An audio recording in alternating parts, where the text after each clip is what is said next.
ఈ వీడియో ఒకసారి చూడండి ఫ్రెండ్స్. అసలు అతను చేసిన తప్పేంటి? బంగ్లాదేశ్‌లో జరిగిన ఇన్సిడెంట్ గురించి చెప్తున్నాను.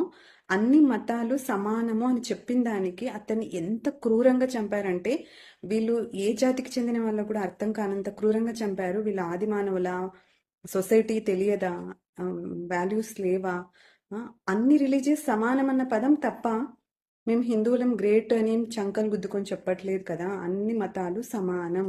అందుకే మన భారతదేశం ఇంత ఒద్దికగా ఉంది. అందరినీ కలుపుకొని మేము అన్ని ఫెస్టివల్స్ని సెలబ్రేట్ చేసుకుంటూ వీళ్ళు మన వాళ్ళే అని మనం ఎంతో గర్వంగా చెప్పుకుంటూ మన దేశాన్ని ముందుకు తీసుకెళ్తుంటే, ఇలాంటి వాళ్ళు మన మన మీద బురద చల్లడానికి హిందువుల్ని టార్గెట్ చేస్తూ ఒక పొలిటికల్ ఇష్యూని తీసుకొచ్చి హిందువుల మీద ఇలా క్రియేట్ చేయడం ఎంతవరకు కరెక్ట్? ప్రతి ఒక్క హిందువు ఈ వీడియోని షేర్ చేసి వైరల్ చేయాలి. జై శ్రీరామ్.